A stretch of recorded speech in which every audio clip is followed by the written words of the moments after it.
sí mismo? Mira, estem a més col·locats, no? Ho hem fet molt bé, això. Bueno, buenos días a todos. Gracias a los participantes en esta empresa, en esta mesa sobre la empresa y sostenibilidad 360 grados. Me gusta mucho el título, porque lo de 360 grados es una invitación a que la sostenibilidad esté presente en todos los ámbitos de la empresa, desde la recepcionista hasta el presidente del Consejo de Administración. Todo el mundo tiene que estar vibrando con la idea de la sostenibilidad y de la ESG. Creo que es realmente importante y por eso agradezco mucho la presencia aquí de Xavier Rivera, director de Comunicación, Relaciones Institucionales y Sostenibilidad de BASF, de Clara Roig, Operational Marketing and Sustainability Manager de Southern Europe de Carburos Metálicos, y de Eva Pagán, directora corporativa de sostenibilidad de Redeia. Sin más, vamos a dar entrada a todos ellos. Habéis visto ya el hashtag de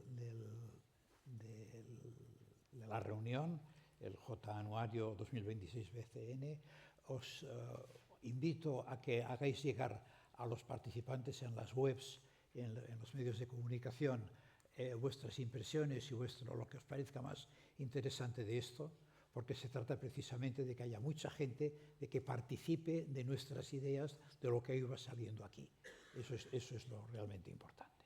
Entonces, empecé yo con la primera pregunta, dirigida concretamente, en este caso, a Xavier.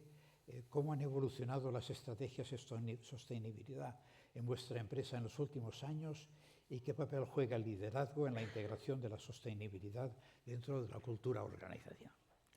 Gracias, profesor. Nosotros hace más de 10 años, la Junta Directiva de aquel entonces, en 2014, decidió colocar la sostenibilidad en el centro de la organización, situándola en el propósito corporativo.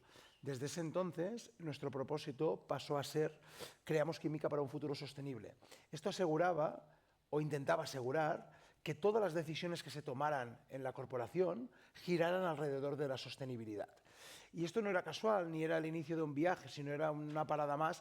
Era un viaje que tenía muchos años. De hecho, la primera estrategia global de sostenibilidad de BASF es de 1996, por lo tanto tiene 30 años. Imaginaros, ¿no?, que era una estrategia de sostenibilidad en un sector como el químico, que es un sector con gran impacto medioambiental, y entonces ese hito del colocarlo en el propósito corporativo era un paso más que diríamos que estos últimos años ha evolucionado, y de hecho hace un año nuestro nuevo CEO puso una nueva ambición corporativa como mantra de la compañía, que es ser la compañía química preferida por nuestros clientes al ayudarles en su transición verde.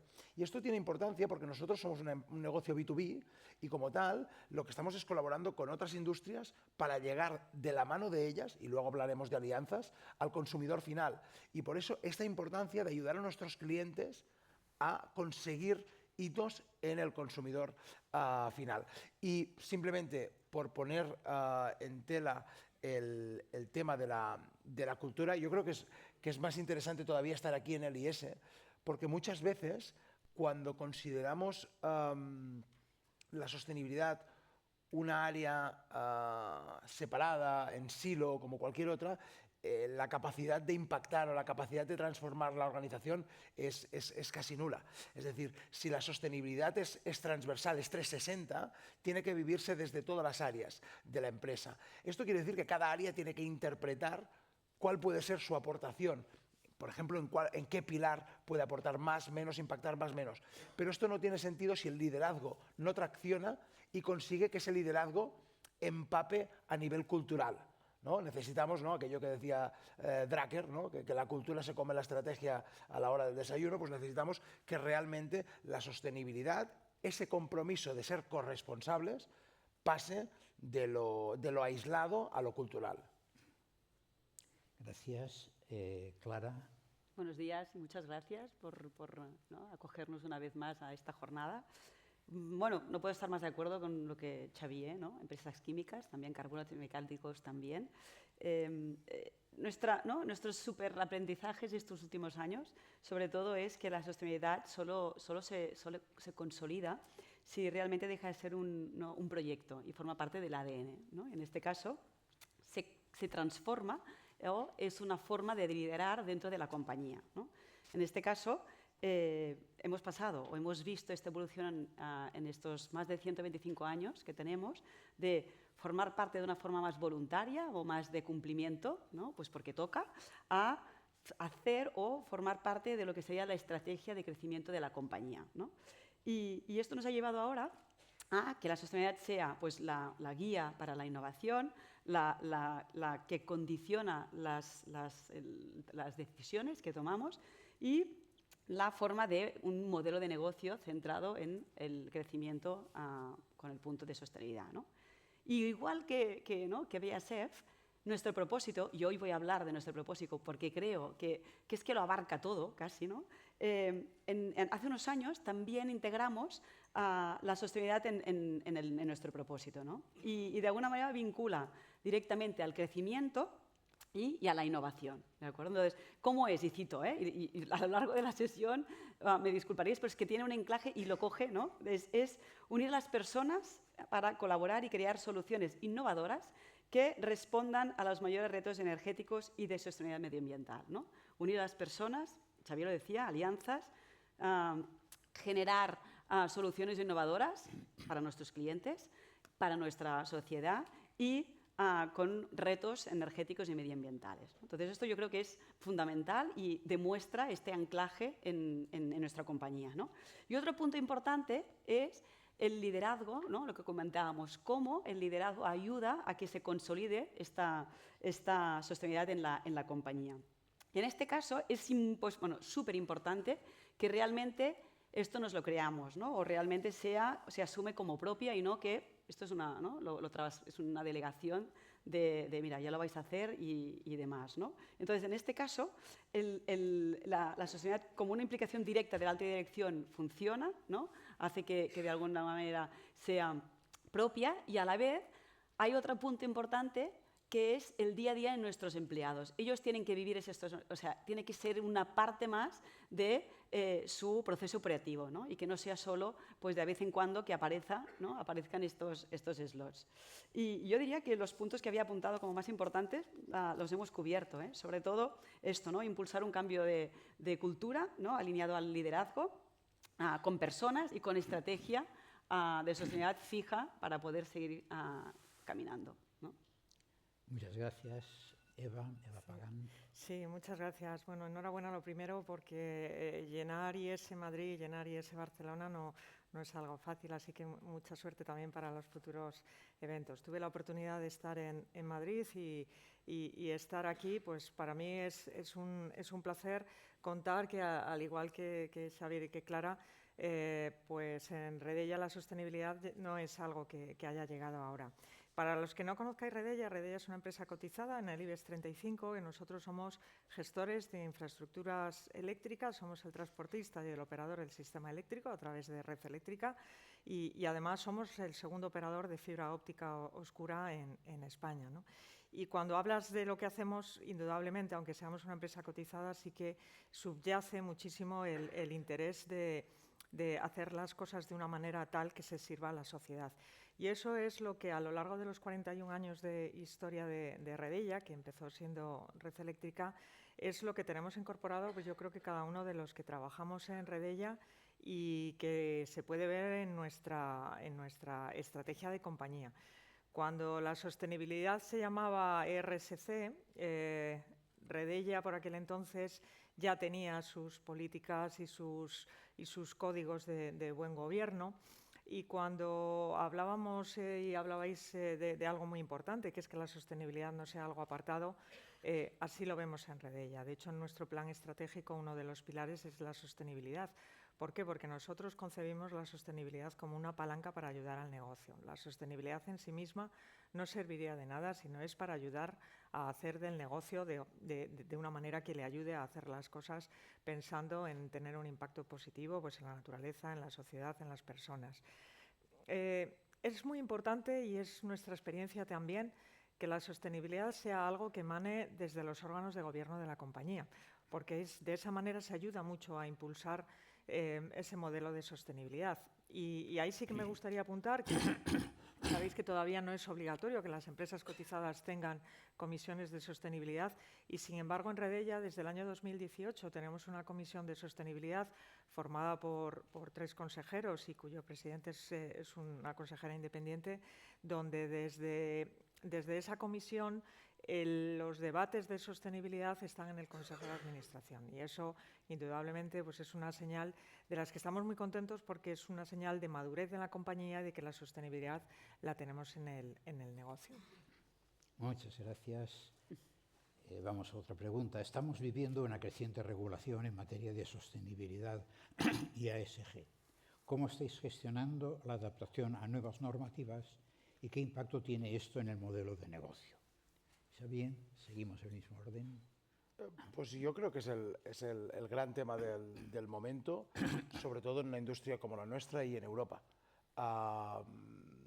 Nosotros, yo creo que antes lo decía, ¿no? Si pusimos la sostenibilidad en el centro de nuestra organización, evidentemente compartimos el horizonte, compartimos hacia dónde vamos y seguramente el camino que tomamos, pero debemos ajustar tiempos y debemos ajustar velocidades para no dejar de ser competitivos, ¿no?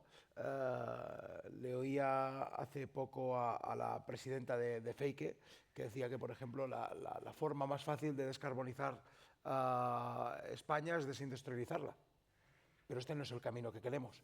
Entonces yo creo que tenemos que encontrar el equilibrio entre el horizonte que nos fijamos y cómo lo atacamos. De hecho, la declaración de Amberes cumplió hace poco 3 años. Tenemos el pacto por una industria limpia en Europa y lo que necesitamos realmente que Europa siga llevando el liderazgo. Pero liderar, y aquí creo que me explicaron muchas horas sobre esto en esta casa, significa que te sigan. Si vas solo no estás liderando. Entonces yo creo que tenemos que encontrar el punto para conseguir que el objetivo que tenemos se haga realidad, veamos dentro de tiempo, porque esto es una carrera contra reloj, una industria y una sociedad descarbonizadas, enfocadas a la circularidad, con modelos realmente sostenibles, desde lo ambiental, lo social y lo económico, pero que lo hagamos sin perder la competitividad que nos da los segundos 2 vectores de la sostenibilidad. Muchas gracias, Clara. Pues lo diría, bueno, esta avalancha, ¿no? Un poco de nuevas regulaciones y un poco el marco de Europa, que es mucho más restrictivo que en cualquier otra zona.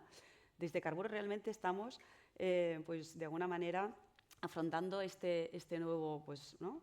Entorno regulatorio, pues, por ejemplo, con la SRD, pues todo lo que sería el cálculo de la huella de carbono, la taxonomía, etcétera, etcétera, etcétera, ¿no? Un montón de legislaciones que todo el mundo, ¿no? conoce, pues de una forma proactiva, la idea es, y estructurada, ¿no? De alguna manera para, entendido que la regulación al final como una palanca de mejora, ¿no? Así al menos es el que intentamos hacer, aún con, es un poco a ser un poco abrumadora, ¿no? Y la verdad es como una oportunidad, o la vemos como una oportunidad para mejorar la calidad y la transparencia, ¿no? Y esto, el impacto que estamos viendo, aunque estamos no sé si estamos en la mitad, aquí, ¿no? Como que decía Xavi, no sé dónde estamos para que llegue al objetivo final que queremos, estamos viendo que el impacto a los clientes de momento es positivo, ¿no? y para la propia compañía. Y de hecho, esta mejora o esta normativa que va cambiando y evolucionando nos ha hecho que ahora recientemente volvemos a ver cómo vamos a reportar, ¿no? la metodología para comunicar y reportar estas emisiones de gases de efecto invernadero, por ejemplo. Volvemos a formular y ver si ampliamos, ¿no?, pues el Scope 3, ¿no?, que estábamos reportando hasta ahora, ampliándolo. Estamos incluyendo, por ejemplo, pues de alguna manera emisiones indirectas que no estaban incluidas hasta ahora. Es decir, toda esta avalancha continua hace que mejora continua, y eso es bueno, ¿vale? Es trabajo, lo que decía Xavi, que a la vez a lo mejor puede ser un poco una carga, pero es bueno, ¿no? Y en ese sentido, lo que decíamos, ¿cómo lo vemos o lo estamos viendo en el traslado de los clientes? Cada vez más, y seguro que vosotros en nuestros departamentos veis, nuestros clientes nos piden ¿no?, pues nuestros objetivos, nuestra reporte anual, los scopes 1, 2, 3, nuestros cuestionarios resueltos. Y esta normativa, que al final es realmente muy detallada y con un volumen de detalle impresionante, nos ayuda al final, ¿no? Nos está ayudando. Ahora, otra vez el tema, ¿no? Hasta que no lleguemos a que esto esté fluyendo, pues hay una carga administrativa y una carga de tiempo que hace que de alguna manera seamos un poco menos ágiles y competitivos, ¿no? Y luego ya diría que para finalizar, la parte más, ¿no?, y lo he dicho un poco ahora, la parte buena es este impacto positivo que estamos viendo y que nos va a conducir a poder ser más competitivos, transparentes y comparables, pero esta transformación hace que esta carga sea un poco dura y que además, de alguna manera, estos cambios continuados que estamos viendo, ¿no?, generen un poco de incertidumbre, ¿no? O sea, ahora dónde estamos, ahora volvemos, etc. Pero al final, la idea es que el reto no es, o sea, si la regulación es sí o no, sino cómo la utilizamos para hacer como de palanca de mejora para nuestra gestión y realmente para nuestro impacto real en la sociedad. Eva. Pues continuando con lo que dice Clara, Redella somos de las empresas denominadas de la OLA 1 y me gustaría referirme en la regulación a todo lo que es el reporte de la Directiva de Sostenibilidad, la CSRD, y por tanto nosotros ya hemos reportado 2 años con todos los indicadores de la CSRD. Hemos reportado más de 800 data points con arreglo a la directiva e indudablemente eso ha crujido en la organización durante algún tiempo. Pero a mí me gustaría trasladaros, sobre todo a empresas que o están en la misma situación que nosotros o están en el camino, que nosotros siempre hemos concebido el reporte como una herramienta que ayude a la gestión. El reporte en sí mismo no vale para nada. El reportar los kilos de residuos o reportar esas cuestiones vale en el momento que se metan los cuadros de mando de los gestores de esos procesos y que con esos indicadores y con esas métricas sean capaces de establecer planes alineados para ayudar al negocio. Eso es lo que nosotros estamos haciendo. Y estamos verdaderamente satisfechos porque creemos que nos está ayudando a madurar, nos está ayudando a que métricas de sostenibilidad, de aspectos ambientales y sociales, se nos están colando más todavía en la organización. Ya estaba en la organización, pero ahora de una manera ordenada.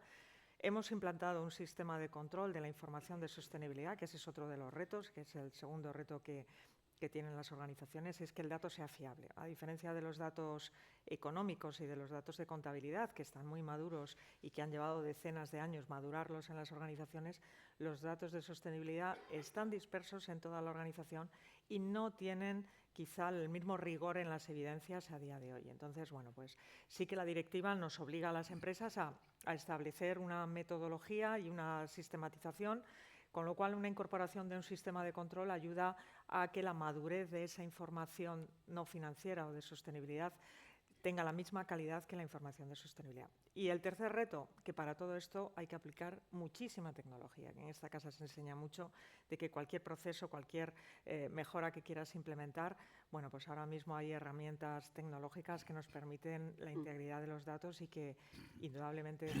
incorporar todos esos data points que yo mencionaba, si no se incorpora tecnología, pues es prácticamente imposible o al final te enfangas en los datos y no te das cuenta que esos datos son los que te tienen que ayudar a gestionar el negocio, ¿no? Ya ha llegado la hora de la innovación, es un pilar clave en la sostenibilidad. ¿Cuáles han sido los principales proyectos innovadores impulsados por vuestra organización en este ámbito y qué resultados se han obtenido hasta el momento? Mirad, la innovación es el motor de nuestra empresa. O sea, nos dedicamos a ello. O sea, nosotros al final, a mí muchas veces de esas químicas todavía clásicas que se dedican, que tocan muchas ramas y me cuesta mucho explicar qué hacemos. Y cuando lo intento sintetizar, digo que nos dedicamos a escuchar, a recoger las necesidades que tiene la sociedad y a ir a la ciencia a buscar respuestas. Y cogemos la ciencia, la escalamos a nivel industrial y la ponemos al servicio del cliente y por ende de la sociedad. Y tenemos un doble reto en términos de sostenibilidad. Tenemos un reto que gira alrededor del cómo, es decir, cómo inventamos cosas para transformarnos a nosotros mismos, es decir, cómo hacemos que nuestros procesos emitan cada día menos emisiones, cómo podemos hacer funcionar nuestros propios procesos con materias primeras recicladas, descarbonización, economía circular, pero el cómo no sirve de nada sin el qué. Es decir, el qué es cómo aquellos productos, qué productos sacamos al mercado para que nuestros clientes también se descarbonicen y lleguen al usuario final. De innovaciones de este tipo, por suerte y porque es nuestro negocio, tenemos muchísimas. En los últimos años, pues me acuerdo como cuando ayudamos a Adidas a sacar una primera zapatilla que, aunque a ojos del consumidor parece que está hecha de muchas cosas, está hecha solo de un material. Y eso nos permite que cuando llega al fin de su vida útil, devolvérsela a Adidas, que la triture y que imprima una nueva zapatilla.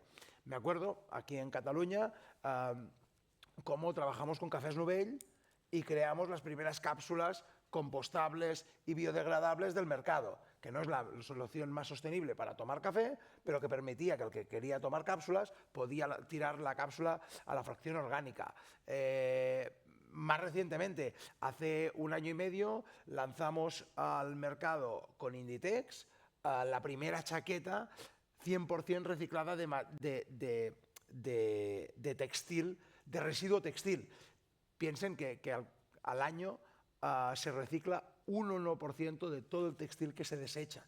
Es muchísimo. Es un reto que tiene la industria de la moda y trabajamos con Inditex para ello.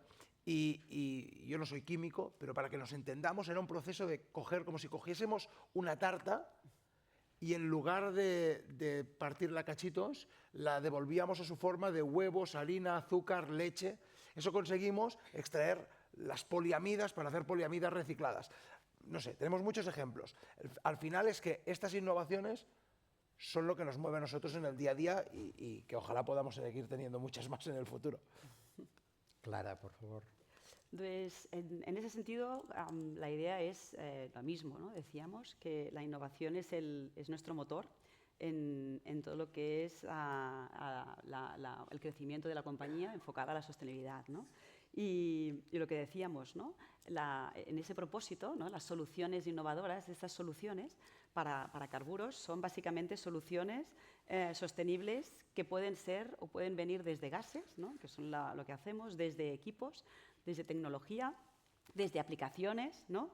¿Para qué? Pues un poco lo mismo, para ayudar a nuestros clientes de alguna manera, y a sus clientes, a que puedan llegar a conseguir el desempeño, ¿no? De sostenibilidad que tienen como objetivos, ¿no? Y algunos de los ejemplos, ¿no? A lo mejor ahora puedo dejar un poco más de detalle en alguno, pero sobre todo tenemos pues, tecnologías de lo que sería la combustión, la oxicombustión, ¿no? Utilizando aplicaciones intensivas, ¿no? para empresas intensivas en energía, que lo que hacen es aumentar la producción de alguna manera y reducir el consumo de lo que sería combustibles, disminuyendo también lo que serían las emisiones, ¿no? Gases que de alguna manera prolongan la calidad de los alimentos. Esto evita pues, desperdicio en la alimentación. Esto también es sostenibilidad, ¿vale? De alguna manera. El helio y el oxígeno medicinal. Tenemos, ¿no? En la memoria todos lo que es recientemente todo lo que sería el COVID, ¿no? Pues gracias a estos gases, de alguna manera, la calidad y el impacto medioambiental y social pues ha sido muy positivo, ¿no? Y entre otros, que podríamos citar también las tecnologías de captura y reutilización del CO2, que está muy presente, ¿no? Y en esta es el que, aunque hay varias, es de la que más reciente o lo que de alguna manera impacta más a la sociedad y a la empresa misma, ¿no? En este sentido, el CO2 pues es un hecho, ¿no? O sea, al final aquí no tenemos que inventar la rueda y sabemos que el CO2 va a estar pues, conviviendo en nuestra sociedad, ¿no? Y este CO2, además, pues lo generan o está producido por muchos procesos de nuestra industria, ¿no? Entonces, en esta voluntad de considerar que estará presente, que aunque vayamos para energías renovables 100%, no podrá estar todo con energías renovables, la premisa es, venga, vamos a tener en cuenta que estará aquí. ¿Qué es el objetivo? Pues, de alguna manera, estas tecnologías, la idea es poder ser los capturadores de este CO2, ¿no? de estos grandes emisores, para que luego se puedan volver a reutilizar de alguna manera y volver a poner en circulación, ¿no? En España tenemos dos de estas tecnologías, una planta en Telde, en Gran Canarias, y otra la tenemos en Garray, ¿vale? En Soria, donde el ejemplo básico es, para que entendamos, ¿no? De alguna manera está situada la central bioeléctrica de Garray, donde de alguna manera la combustión se funciona a través de la combustión de biomasa, ¿de acuerdo? Y tiene el invernadero donde obtiene esta biomasa, ¿no? Y por otro lado tenemos, de alguna manera, la oportunidad con nosotros de colocarnos entre medio de ellos, ¿no? De alguna manera, unos producen CO2 y otros necesitan ese CO2 para su producción y reutilización en elementos o en segmentos como el Horeca, ¿no? Donde el CO2 se utiliza pues, para la carbonización de las bebidas o para bajar el pH de las aguas, etc., ¿no? Entonces, este es un modelo que creemos que puede ser bueno para industria, ¿vale? Entonces, sería uno de los ejemplos de impacto a sociedad, ¿no? Con alrededor, en Garray creo que está alrededor de, lo tenía aquí apuntado, unas 100 toneladas de CO2 al día, ¿vale? Estos son mucha cantidad de CO2 que evitamos que vaya a la atmósfera, ¿no? Y básicamente sería un poco la línea de nuestra estrategia dentro de soluciones innovadoras, ¿no? Muchas gracias, Eva. Sí, pues yo creo que la innovación es una actitud. Se puede innovar en todo. Se puede innovar en procesos, se puede innovar en proyectos, en tecnología. Y me gustaría citar dos ejemplos. Uno más industrial y además que engancha mucho con el ejemplo que nos ponía Clara, y uno más ligado con la naturaleza, que no tienen nada que ver, pero es que innovación yo creo que es todo, ¿no?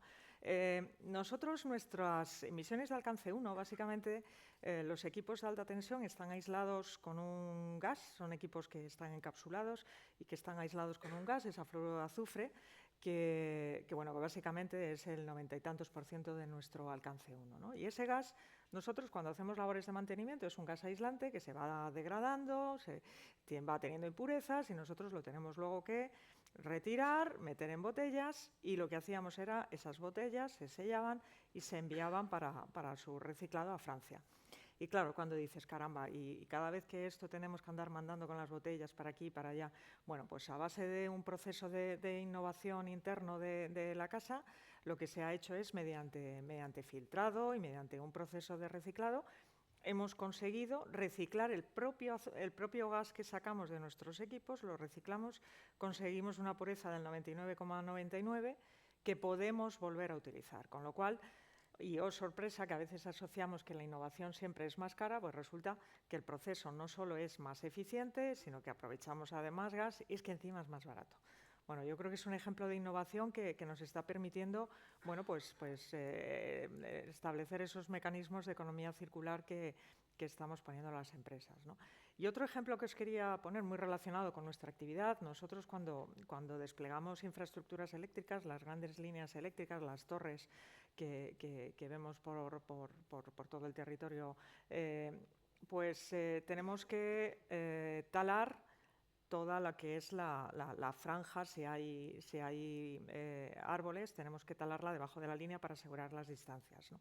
Bueno, pues nosotros estamos llevando a cabo un proyecto de innovación que en este caso es innovación social. ¿Qué es lo que estamos haciendo? Oye, ¿y si una vez que se tala todo lo que crezca debajo de la línea eléctrica, resulta que introducimos ganado, recuperamos los pastores que tanta falta hacen en muchísimos sitios, y ese ganado resulta que se come lo que serán futuros matorrales y por tanto no es necesario talar y encima tenemos unos servicios ecosistémicos que tanto falta hacen. Bueno, pues eso es otro ejemplo, yo creo, de innovación social del que estamos muy satisfechos, porque además mediante mediciones estamos viendo que se están recuperando, bueno, pues algunos hábitats. Y como estamos en Barcelona, ligado con esto, me gustaría citar un proyecto que tenemos también de innovación y de medida, con la Universidad Autónoma de Barcelona, en el que en estos mismos corredores que yo os hablaba, que tenemos que abrir esas franjas,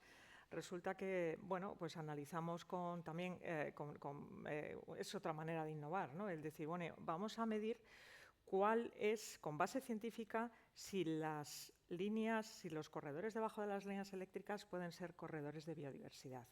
Bueno, pues resulta que los resultados son extraordinarios. Los indicadores de biodiversidad son mejores que en donde no hay línea eléctrica, y que se están convirtiendo efectivamente, que esas líneas eléctricas, esos corredores debajo de las líneas, son corredores de biodiversidad donde el número de especies es mayor que en el campo normal, y donde se han detectado además aumento de los indicadores de polinización, ¿no?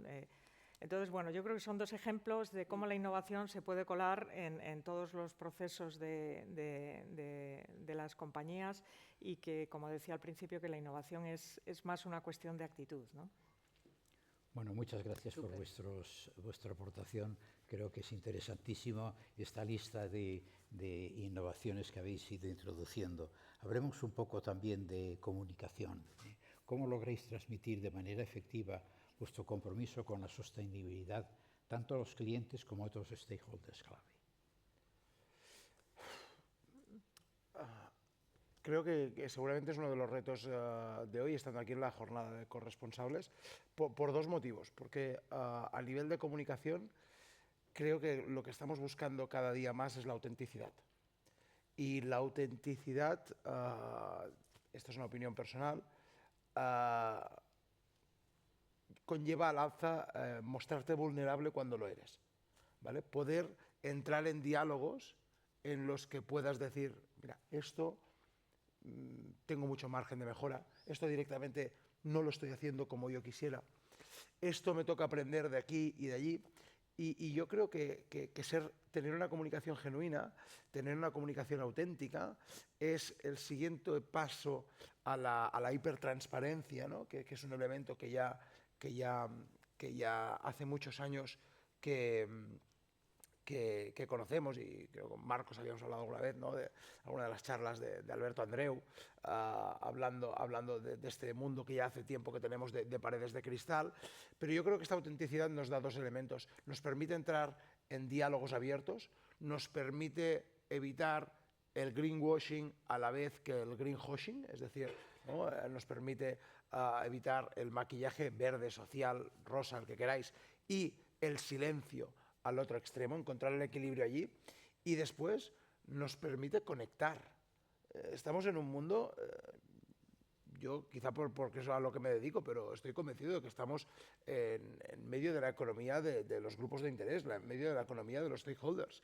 Y esto quiere decir que solo vamos a generar valor si es creando puentes y confianzas. Y creando puentes y confianzas solo se puede hacer si realmente tenemos una comunicación que es responsable, que es transparente, que suma y no que resta. Por lo tanto, creo que nos toca dar un paso más, y creo que buscar esta autenticidad tiene doble valor, porque nos impacta positivamente en el propósito.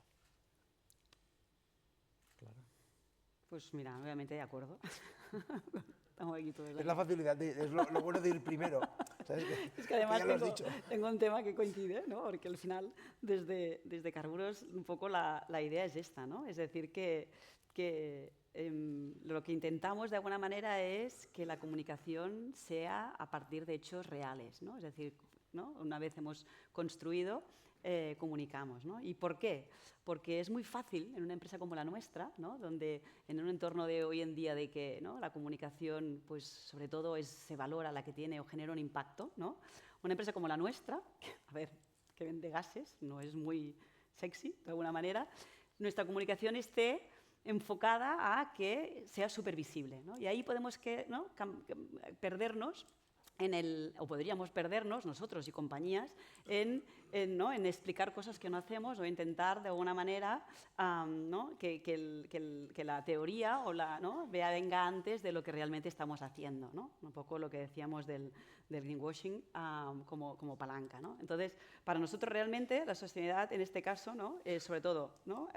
Básicamente el story doing, ¿no? Antes, ¿no? como base de premisa para comunicar y los ejemplos lo hemos dicho, ¿no? Por ejemplo, ¿no? Para captura, pues comunicamos cuando realmente tenemos pues hechos, ¿no? dos plantas de captura pues en Garray y en Telde.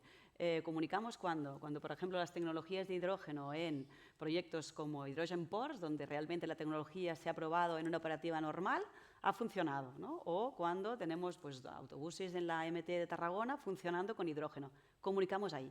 ¿Vale? Y en esta premisa, lo que creemos, entendemos que esta comunicación lo que hace es que sea rigurosa, que tenga coherencia y que esté basada en datos, ¿no? De alguna manera. Y esto hace que la credibilidad vaya por delante de cualquier otro aspecto que se quiera, de alguna manera, anticiparnos, ¿no?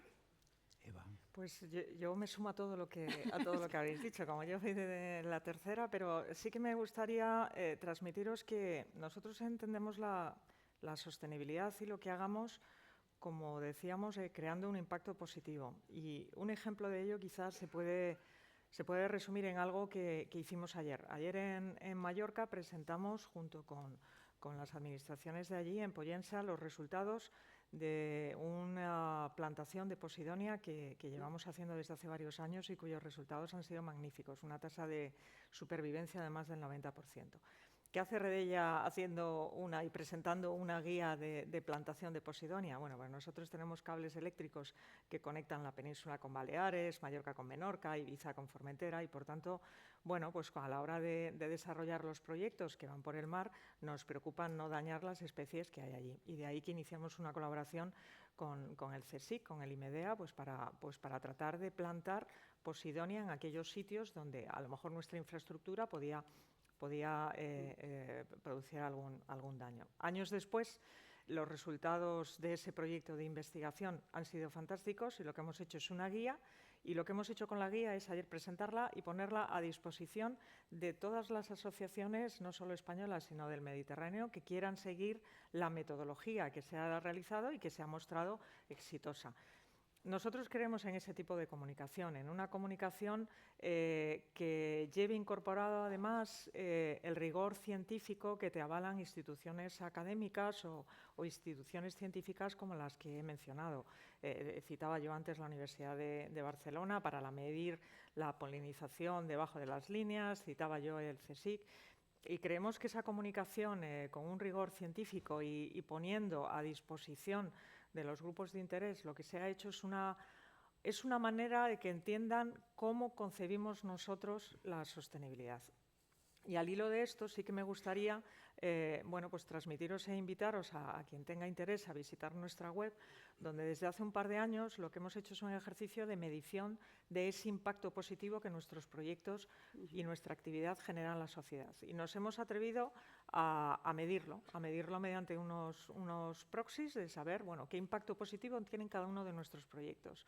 Porque estamos convencidos que la mejor manera de comunicar lo que hacemos y si realmente eso aporta algo a la sociedad es a través de los datos, con lo cual, bueno, pues somos capaces de saber y de estimar mediante indicadores que están basados en estudios que ha hecho la Universidad de Harvard, que ha hecho todas las organizaciones que se dedican a medir el impacto de proyectos, somos capaces de saber por cada euro de inversión cuántos euros creamos de impacto positivo en la sociedad, ¿no? Es un tipo de comunicación muy ligado al rigor de lo que hacemos y tratando de alejarnos, como comentaban tanto Xavier como Clara, de ese greenwashing que no deja de ser una amenaza cuando hablamos de temas de sostenibilidad, ¿no?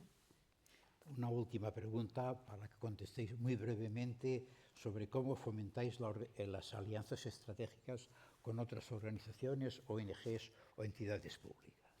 Voy a intentar ser breve, pero antes había puesto el ejemplo de Cafés Novell y no había visto que allí está Manel Batet. Mira, las alianzas son la clave. El reto está en mayúsculo, que o vamos juntos o llegaremos tarde. Y si llegamos tarde, ya hace años que estamos viendo las consecuencias. Más allá de las alianzas público-privadas con ONGs, yo defiendo mucho las alianzas en el core business. a lo que te dedicas. Y la alianza de cómo, por ejemplo, creamos esas primeras cápsulas compostables, nace de un desayuno. El Port de Tarragona realizaba unos desayunos en el Priorat que se llamaban Forquilla Business, donde varios empresarios y empresarias se juntaban, y un día Josep Novell fue a contar su caso, el comercio justo, por el que apostaban, cómo no tenían márgenes antes del mundo de las cápsulas para ser fuertes en lineal. Si me invento algo, Manel, después se lo dices en el café a la gente. Cómo el margen era difícil, con la llegada de las cápsulas esos márgenes crecían y por lo tanto podrían competir, pero entraban en disrupción con lo que ellos sentían del comercio justo y lo que estaba pasando con las cápsulas, que eran poco recicladas, no reciclables. Entonces, alguien de mi equipo que estaba allí, una persona de mi equipo, una chica de mi equipo, dijo, escucha, mira, nosotros tenemos unos polímeros biocompostables que no sé si sirven para hacer cápsulas de café, pero que funcionan. Y entonces, el líder de Cafés Novell, Josep Novell, dijo, pues, ¿por qué no lo estudiamos? ¿Por qué no empezamos? Y de esa alianza tan extraña, comiendo, creo que era una truita en suc al Priorat, al cabo de un año estaban en el mercado estas primeras cápsulas. Entonces, esto quiere decir que la alianza se basa en que dos comparten un objetivo, deciden hacer juntos ese camino, tengan la naturaleza que tengan. Y yo creo que las alianzas que más debemos explorar, inclusive, son con la competencia. Clara.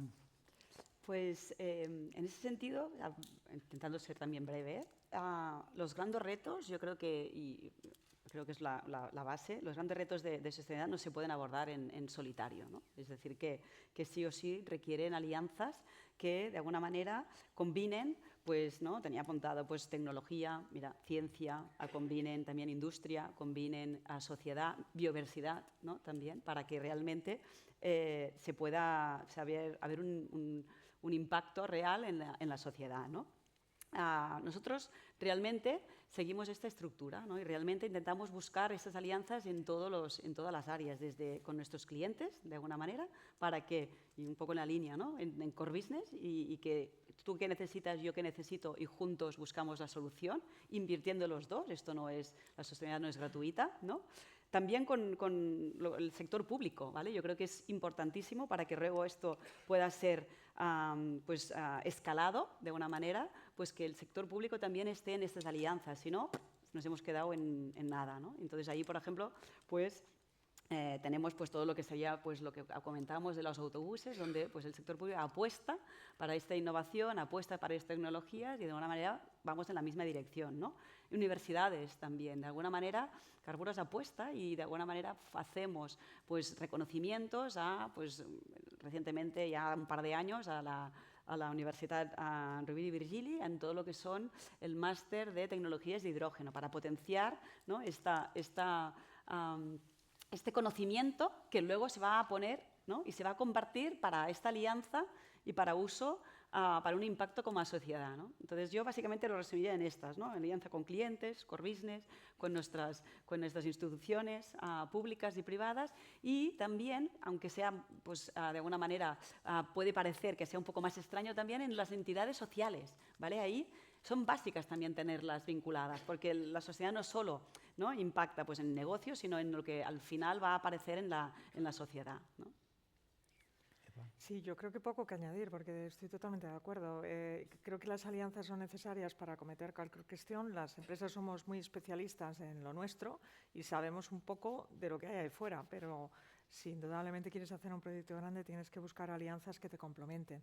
Pero yo creo que es importante lo que apuntabas. También es necesario con tu propio sector buscar alianzas, porque probablemente de esas alianzas eres capaz de encontrar puntos que te hagan a lo mejor impulsar medidas que movilicen hacia una regulación o hacia una cuestión que sea bueno para todo. Indudablemente, sin alianzas no se llega ni muchísimo menos a donde estos temas de sostenibilidad quieren llegar, ¿no?